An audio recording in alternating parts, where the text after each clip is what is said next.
c'est normal que ça n'aille pas chez toi. Alléluia. Donc Dieu nous communique ce temps-là. Et c'est la gestion du temps qui détermine notre réussite. C'est un investissement que Dieu a mis en nous. Alléluia.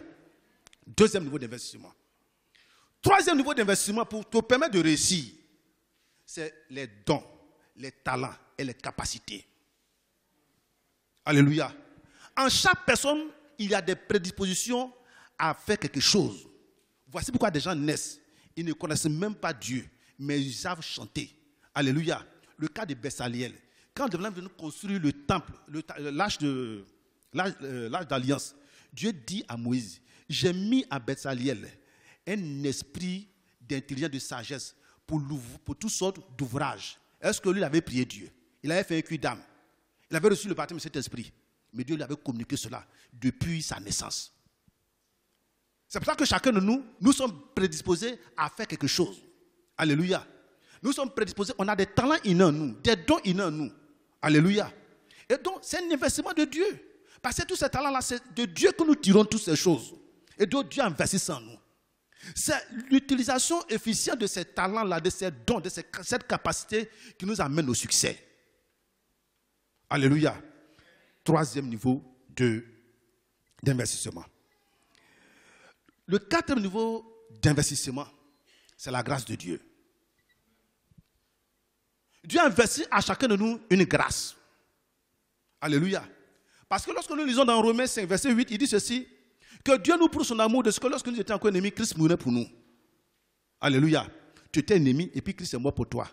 Et il dit que dans Jean 3, 16, la parole que tout le monde cite, Dieu a tant aimé le monde qu'il a donné son Fils unique afin que quiconque croit en lui ne périsse point, mais il a quoi? La vie éternelle. Donc quiconque là, il n'a pas cité d'ethnie, il n'a pas cité de nom, il n'a pas cité de race, il n'a pas cité de lieu d'habitation. La grâce t'est donnée à tout un chacun. C'est un investissement de Dieu dans ta vie.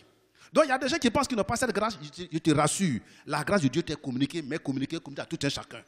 Et Dieu ne fait d'acception de personne. Dieu n'a pas dit qu'il aime le blanc plus que toi. Il n'a pas dit qu'il aime le noir plus que toi. Dieu nous aime tous de la même manière. Alléluia. Dieu nous met tous de la même manière. Tout dépend de comment nous utilisons cette grâce de Dieu. Cinquième niveau d'investissement.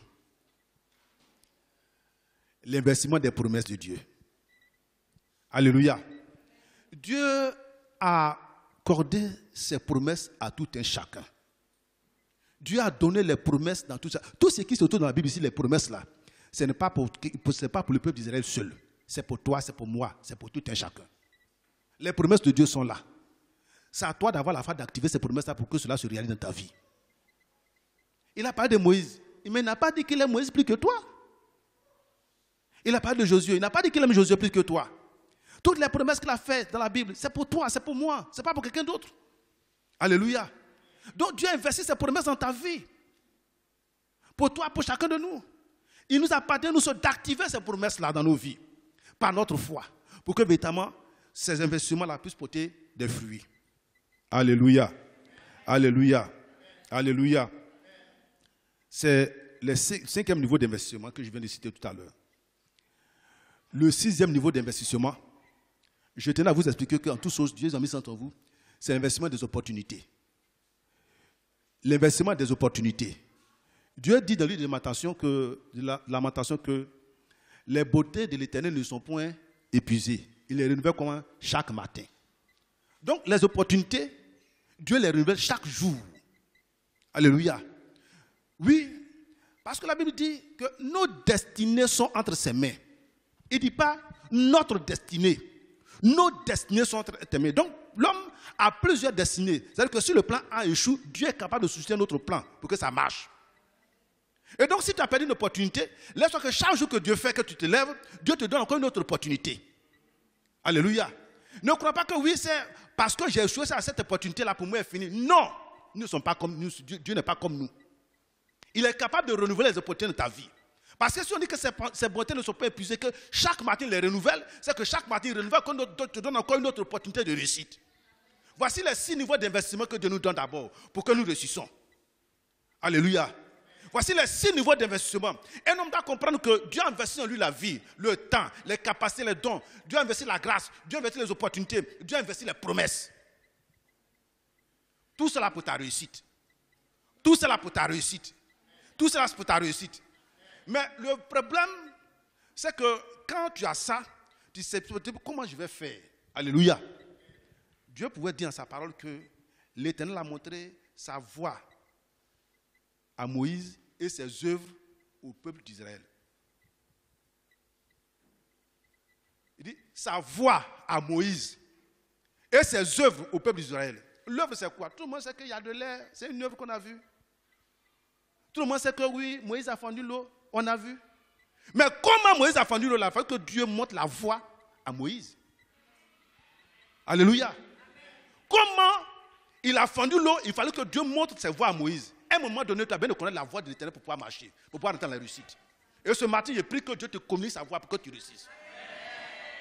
Alléluia. Une question que je me pose souvent quand je lis la Bible, je parle de l'histoire de Noé. La Bible déclare que dans le temps de Noé, Noé était un homme qui craignait Dieu. Alléluia. Mais aujourd'hui, tout ce qui existe comme race animale, c'est Noé qui les a sauvés. Moi, j'appelle Noé le père de l'industrie nautique, le père du premier parc zoologique.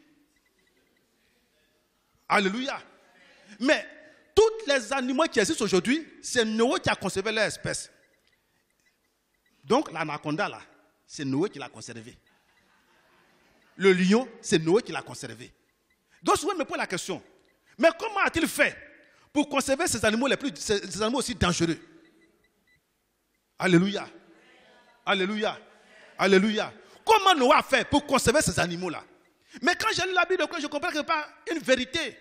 Dans l'Opsaume 25, verset 12, il écrit ceci: l'amitié de l'Éternel est pour ceux qui le craignent et il leur donne instruction. Dans d'autres versions, il a dit l'amitié de l'Éternel est pour ceux qui le craignent, mais il leur révèle les pensées secrètes. Donc pour que Noé puisse apprivoiser tous ces animaux-là, il a fallu qu'il ait une pensée secrète de l'Éternel. Et c'est cette pensée secrète-là que la Bible déclare que Dieu a montré ses voies à Moïse et ses œuvres à Dieu.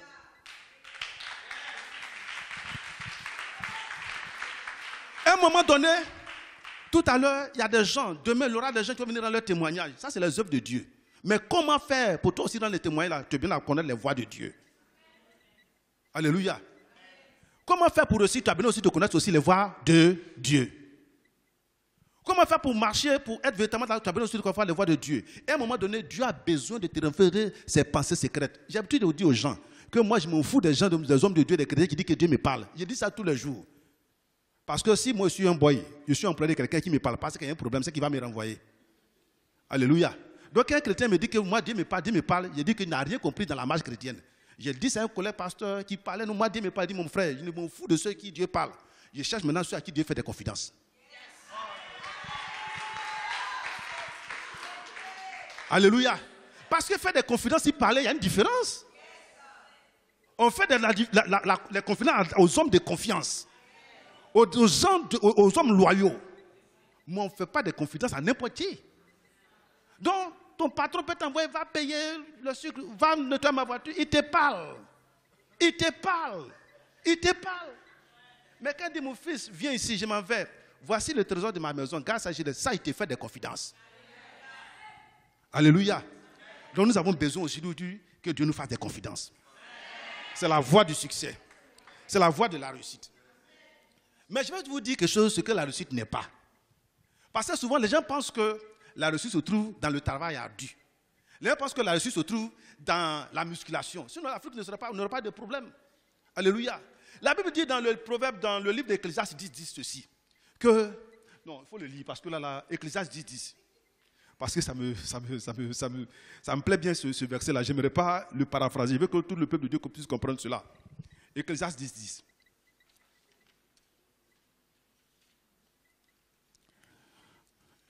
Est-ce qu'on peut acclamer encore le Seigneur? Parce que Dieu va continuer de nous bénir ce matin. Je lis